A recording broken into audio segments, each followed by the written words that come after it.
नमस्कार मित्रांनो, तुमच्या नवीन व्हिडिओमध्ये स्वागत आहे. तर मित्रांनो, जसं की तुम्ही थंबनेल बघूनच आले असेल की आपण कमीत कमी 100 कोंबड्याचा चारा कसा तयार करू. जसं आता मी तुम्हाला कोटेशन देणार आहे 100 कोंबड्याचं. त्याच प्रकारे तुम्ही 500 किंवा 1000 कोंबड्याचा पण चारा बनवू शकता. तर मित्रांनो, कमीत कमी खर्चामध्ये जे आपण त्याचा चारा कसा तयार करायचा. बघा, तर एक गोष्ट नोटीस करा का मित्रांनो, एक जर अंड्यावर कोंबडी असेल तर तिला चारा किती लागते. तर मित्रांनो, तिला लागते 150 ग्राम चारा लागते. ठीक आहे मित्रांनो, 150 ग्राम चारा लागते त्या कोंबडीला, 150 ग्राम. तर त्याच्यात आपण कमीत कमी खर्चामध्ये आपण कशा प्रकारे करू शकतो, आता मी सर्व ह्या कोटेशन मी तुम्हाला सांगणार आहे. ठीक आहे, हा थोडा पेनचा प्रॉब्लेम आहे, आपण तर रेड पेन घेऊ, त्याच्यावर पण तुम्हाला समजू शकते. हां, लक्षात ना. ठीक आहे, सुरुवात करूया. मी 150 ग्राम एका कोंबडीला लागते मित्रांनो, 150 ग्राम एका कोंबडीला चारा लागते. ठीक आहे. आता त्याच्यामध्ये जर आपण बघा, तुम्ही कितीही काहीही करा, अंड्यावरच्या कोंबडीला जर आपल्याला ॲव्हरेज पाहिजे असेल तर एक तर दोन गोष्टी होऊ शकते. तिला जास्तीत जास्त बाहेर फिरू द्यावं लागेल, किंवा आपल्याला मित्रांनो जर अर्ध बंदिस्तमध्ये असेल तर त्याला मित्रांनो चारा देणं गरजेचं आहे. तर त्याच्यासाठी काय करायचं, चला एक नोटीस करून घ्या ना, मी तुम्हाला सांगून देतो साध्या साध्या भाषेमध्ये. 50 ग्राम मित्रांनो तुम्ही बाहेरचा चारा, 50 ग्राम बाहेरचा चारा. आता राहिला प्रश्न 100 ग्रामचा. 100 ग्राम चारा आता कशा सस्त्या प्रकारे कशा तयार करायचा मी तुम्हाला सांगतो. ठीक आहे मित्रांनो, 50 ग्राम झाला, हा पूर्ण बाहेरचा चारा झाला. हा हिरवा किंवा काही पण राहू द्या. आता 100 ग्रामचा तुम्हाला चारा सांगतो ना की कसं काय करायचं. तर मित्रांनो, व्हिडिओ आतापर्यंत बघत असाल तर एक लाईक आणि सबस्क्राईब नक्की करून ठेवून द्या आपल्या चॅनल. चला सुरुवात करूया आपण व्हिडिओला. बघा आता आता जर 100 कोंबड्या असेल, आता 100 ग्राम एका कोंबडीला लागेल. ठीक आहे, तर जर 100 कोंबड्या असेल तर मित्रांनो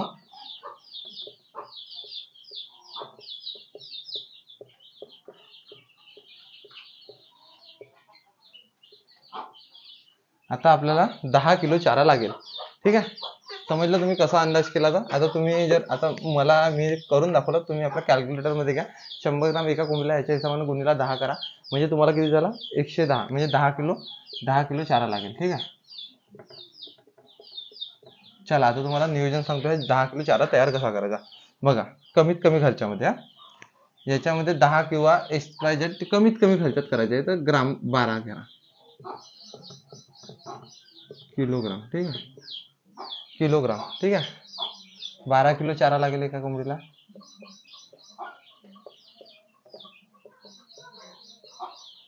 आता चला तुम्हाला सांगतो रेशो काय काय वापरायचं. त्याच्यामध्ये मित्रांनो 3 किलो तांदूळ, 3 किलो तांदूळ घेतले मित्रांनो, 2 किलो गहू, आणि मित्रांनो याच्यामध्ये 4 किलो मक्का.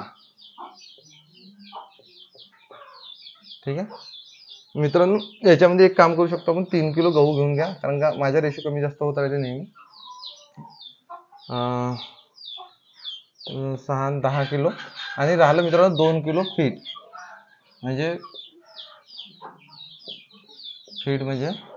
विकृती चारा.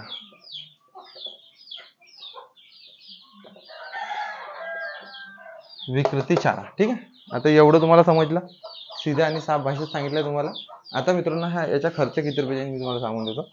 20 रुपये किलो हे भेटते मित्रांनो. 20 गुणीला 3 किती झाले मित्रांनो, 60 रुपये.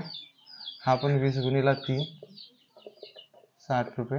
ठीक, मक्का मित्रांनो, मक्का पण 20 रुपयाला जायचा आहे, 80, 4 किलोचे. ठीक आहे, आणि मित्रांनो फीड जाते आपल्याला 35 रुपये किलो, 70. ठीक आहे, आता इथे टोटल करा, 6, 12, 12, 20, 270 रुपये, 270 रुपये मित्रांनो 100 कोंबड्याच्या चाऱ्याला लागेल. आता हा जो टोटल आहे ह्याच्यावर मी एक व्हिडिओ बनवला आहे, जसं तुम्हाला साईडवर दिसत असेल तसंच याच्याच प्रकारे हा पण झाला आहे. तर मित्रांनो आता 270 रुपये चारा लागणार आहे आपल्याला एका कोंबडीला, म्हणजे 100 कोंबड्याच्या पालनमध्ये.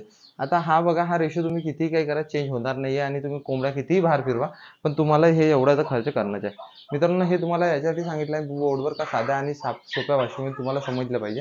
हा रेशो खूप काही महत्त्वाचा नाही आहे, तुमच्यासाठी कमी जास्त होऊ शकते याच्यामध्ये, पण मित्रांनो एवढा तुम्हाला पण माहिती आहे एवढा खर्च येते. हा फीड टाकणं गरजेचं आहे, कारण का याच्यामुळे तुम्हाला अंड्याचे ॲव्हरेज नक्कीच जास्त वाढेल. आता मी फीड वापरतो का बरं, ते तुम्हाला सांगितलं का अंड्याचे ॲव्हरेज वाढवण्यासाठी आपल्याला हे फीड वापरणं गरजेचं आहे. त्यासोबत सोबत जर तुम्ही विचार कराल तर हे जे तुम्हाला गणित सांगितलं आहे हे पण खूप जास्त गरजेचं आहे. इथे 10 किलो चारा लागू शकतो, पण आपण 12 किलो करता.